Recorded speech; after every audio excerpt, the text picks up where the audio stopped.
Now, we got another series that has returned to our graces.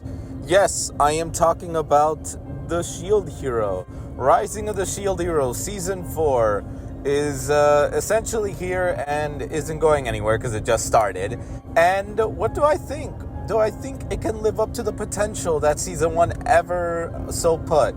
No, because Season 1 has this weird special place on everyone's heart that it almost seems super annoyingly hard to replicate what Season 1 did. However, it can still be great. And it started off, I was sort of disappointed a bit at the beginning because dude is going to Raphtalia's homeland, where she's originally from, and at the end of last season, dude legit looked like he was about to rage a fucking war. And then we get to see right now that it seems like Windia isn't able to handle the cold from the looks of it because, they're so high up. So Gallian seems to imply to Naofumi that they need to take a momentary break, and which Naofumi allows it because they're closing in on the border of Siltveld, which I like to remind you that Siltveld's thing is that they worship the shield hero as a god. So, I kind of expected, my dude, I kind of expected you to just say, fuck it, because he does say we needs to regroup with his team, which I assume that's Raphtalia and the others. But I'm I kind of assumed he was just going to go at it himself, a one-man army kind of thing.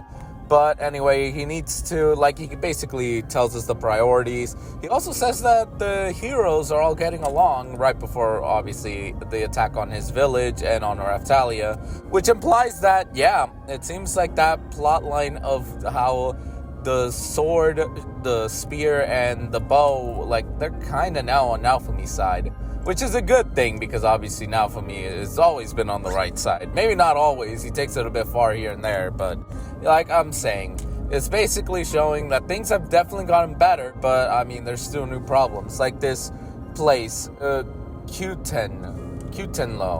however you pronounce it. They attacked Raphtalia, who apparently was looking like she was trying to...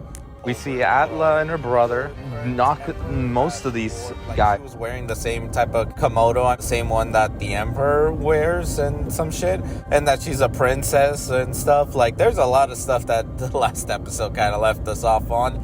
But the main thing about this one is basically, here are where every character is. The first ones being Melty and Filo and Rafchan. Those three are supposed to be training, but they met up with Vittoria, and they were given enough of a power boost. They lost some levels, but their stats doubled and stuff. So they're basically pretty strong right now. Naofumi doesn't really want to deal with whatever Vittoria wants from him because it is kind of saying, through Filo, that she needs him to do something for her. And his question is, are you going to kill the heroes like the other three if I don't do it? Because that's basically how to force him into turning his attention elsewhere. But obviously she's not going to abuse that, so it's a clear no. So it's no, I'm not doing that. I have other shit to deal with. To which she basically says, okay, but you're gonna regret it. And it's whatever. And I just love Naofumi, kind of I don't give a shit. I'll deal with it when it happens. So there's that. There's also about the stuff with Ren and Itsuki basically trying to recover from their Curse series stuff. Motoyatsu defending the village from the looks of it, with his own Filolials helping him move around. However, he's obviously gone insane because he's still under the influence of the Curse series. And that's going to come back to bite now for me because he is curious where he is, but it's not enough to actually go after him. However, it's just fun to just watch him basically wipe out some bandits and stuff. And then we get more of the training stuff with Atla actually looking like she's about to be a top tier fighter for Naofumi's group, because she is sparring with Raphtalia and looking like she is doing super well with the techniques that the old woman probably taught her.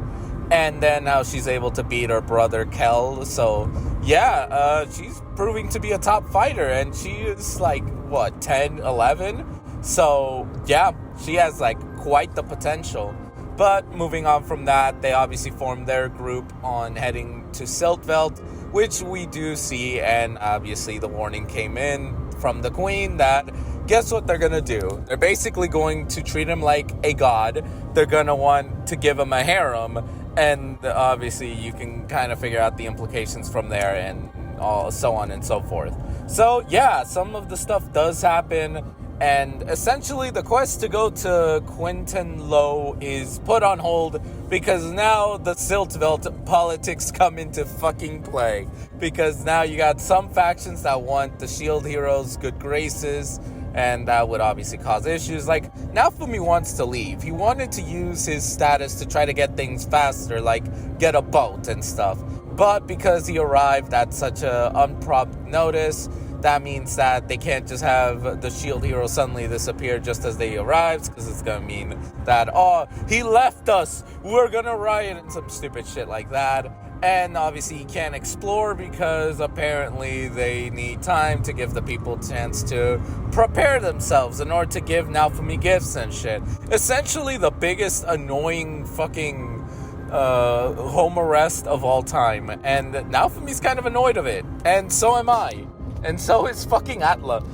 Like, if Raphtalia was in love with Naofumi, Atla is like the biggest simp for Naofumi, or well, for the shield hero. Like, she even straight up said, anyone who thinks bad of the shield hero and basically is against him are traitors and should be killed. And it's like, oh my fucking god, I forgot how crazy she is for him. Like, it doesn't matter how many times Naofumi punishes her with the seal because she kept not listening. Like, she will still do whatever the hell she wants, and I gotta give some commendment for that. But anyway, so yeah, we do get, like, I'm just wrapping up obviously the episode with my thoughts of just Naofumi's annoyed. Like, he has so many rules he has to follow. He does contemplate that maybe this is how Motoyatsu, Itsuki, and Ren felt whenever, like, they were popular in Melromark, like, having so many rules put on them. But I also like the fact that Sadena points out to Naofumi that he is kind of free like the others, but in a different sense. Because he does point out, like, they're acting like gods. They were treated like gods. And Raphtalia comes in basically saying that, unlike with them, because they were a lot more free and can do whatever the hell they wanted, with Naofumi, it seems like they're definitely enclosing him. But Sadena actually makes a mention that he basically ordered them around and was doing whatever the hell he wanted, so he's free in a different sense.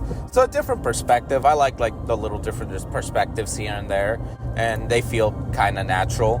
And yeah, like, the episode ends with them acknowledging that they're probably going to be stuck there a little bit. So their quest to figure out and try to, I guess, negotiate, like Naofumi said at the beginning. I'm kind of surprised he even suggested he's going to try to talk some sense into them, because like I said, end of last season, he didn't seem like that. He seemed like he was going to burn that entire goddamn village or kingdom to the ground. So yeah, the journey to Quinton Low is delayed because fucking Siltveld and its politics are obviously going to cause trouble.